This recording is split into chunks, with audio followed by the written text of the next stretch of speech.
We have a Kenmore dryer. The customer's complaint is that the dryer is completely dead. At first she thought the problem is the start switch, because when she presses it and holds it, it makes a little bit of humming noise and clicking noise, but that's not the problem. When the dryer is not starting, especially this kind, the way it looks, the first thing you want to do is check your breaker panel, turn on and off your switch on the breaker panel, and come and try it again. If it still doesn't start, open the door, check this switch, make sure it makes that clicking noise. If it's loose, not making clicking noise, that means the door switch is broken. If that door switch is good, then you have to remove this panel. The way this panel goes here is you have to stick a screwdriver and push it down.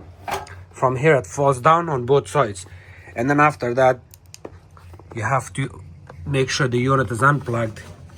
There's a thermal fuse right there, that white color, that one, that needs to be replaced on it. It's called thermal fuse. Check for continuity, or if you do not want to check for continuity, just order it and replace it. That takes care of the problem. And now I'm going to show you the model and serial number. It's right here. Thank you.